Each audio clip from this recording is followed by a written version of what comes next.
Hello everyone, I'm Professor Geek. Welcome back to the channel. In my last video, I mentioned that I might start branching out a little bit with the focus or subject matter of my videos occasionally.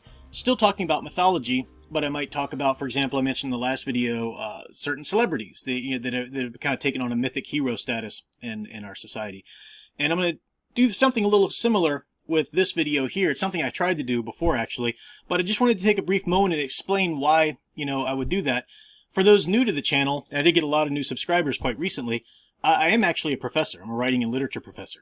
And my specific scholarship is in our sort of a cultural studies lens, how our stories do shape us as a society and as individually psychologically. Because mythologies do shape cultures. That's something we've seen from antiquity, but it still happens today, even though our mythologies are understood fictional universes or fictional stories or whatever, the ones that are popular enough to be shared.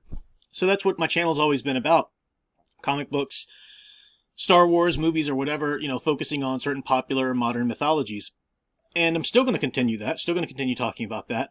But a few years ago, 2019, I took one of my many vacations to Williamsburg, Virginia. And I've got a strong love for colonial history right up to, like, say, the Civil War, but particularly colonial to revolutionary times there. It's just always been a hobby of mine. And from my scholarly interest, I'm interested in that era for the way we've mythologized so many of those figures. And as I say in this video, I'm talking about Jamestown in particular in this video. It is very important to be able to parse out facts from fiction, to know what actually happened in true history. But as I point out in the video, we are far too quick just to disregard the myths. And those myths rose up for a reason. They're important. Yes, it's important to know that they're myths and not the facts of what happened, but don't just disregard those myths. They were told and they served a purpose. And that's fascinating. We should hold on to those stories, understanding that they're myths, but certainly hold on to them and let them continue to do the work they do in our culture, the myths that rise up around certain people. So this video is one about Jamestown in particular, and I'll show some footage and whatnot. I am going to keep this up throughout the summer, fall, perhaps, maybe about once a month. I'll go to some other historical places, within sort of day drives or wherever for me, and post some footage and talk about some of the ways that we've mythologized, from a standpoint of history, because that's something today that people are losing touch with history, and that's tragic.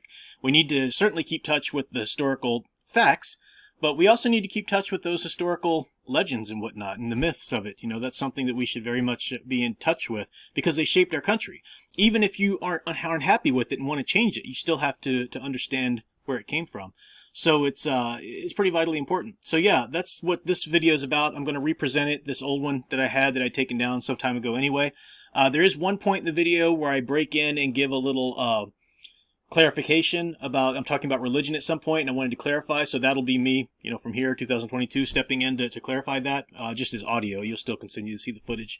So yeah, I hope you enjoy it, and I hope you like some more of these to come as I continue to see these places and get the footage and talk about more. Thanks for watching. Hello everyone, I'm Professor Geek. Welcome back to the channel. And today I am in historic Jamestown, Virginia. If you've been following my channel for a while, you know that I'm a big early American history buff, and love Virginia history in particular. You don't grow up in Virginia as I did, and especially near a historical site, and you don't do that in either love or hate history. So I definitely love it. And Virginia is one of the states, of course, that has the most preserved history. One of them that has the most preserved history that goes back the farthest, certainly. I mean, Jamestown was the first English North American settlement. So if you're tracking the Revolution through English colonies, then that would be the beginning right there, far before the Pilgrims at Plymouth Rock. In terms of my channel, though, I cover mythology and superheroes and whatnot. But I love mythology of all kinds. And a lot of times when I talk about superheroes and the rules and the categories for those stories, some people want to disregard that because they think, oh, it's so new, it's so last century or something like that. Well, no, it's not. Mythology's been around forever. Comic book superheroes are just a later medium and interpretation of that. And here I am in Jamestown today, and of course we have this wonderful history around us, but the biggest, most beloved story to come out of Jamestown is, of course, the story surrounding two of the great, most well-known characters, Captain John Smith and Pocahontas herself. And historians will often be so quick, so very quick, to tell you that, well, the real story that happened, blah, blah, blah, blah, blah. And I love history. I love the real facts of history.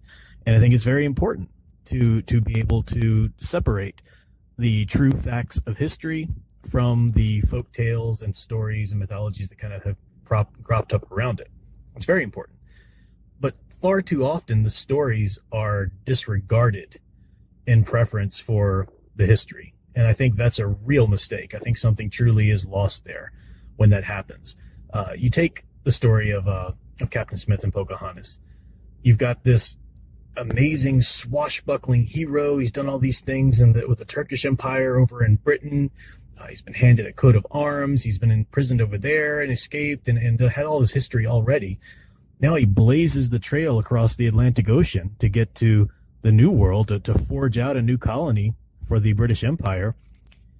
And here we have him really acting as a natural leader. I mean, even the leaders the Virginia Company elected sort of paled in comparison to his charisma, and he just serves as a natural leader. He was one of the council as well. And he, by all accounts, we're just going by the story here, he saves the colony. He really does. I mean, he certainly brings food back at a crucial time during the starving. He leads scouting parties out into the wilderness and meets some of the Virginia Indians that were here at the time.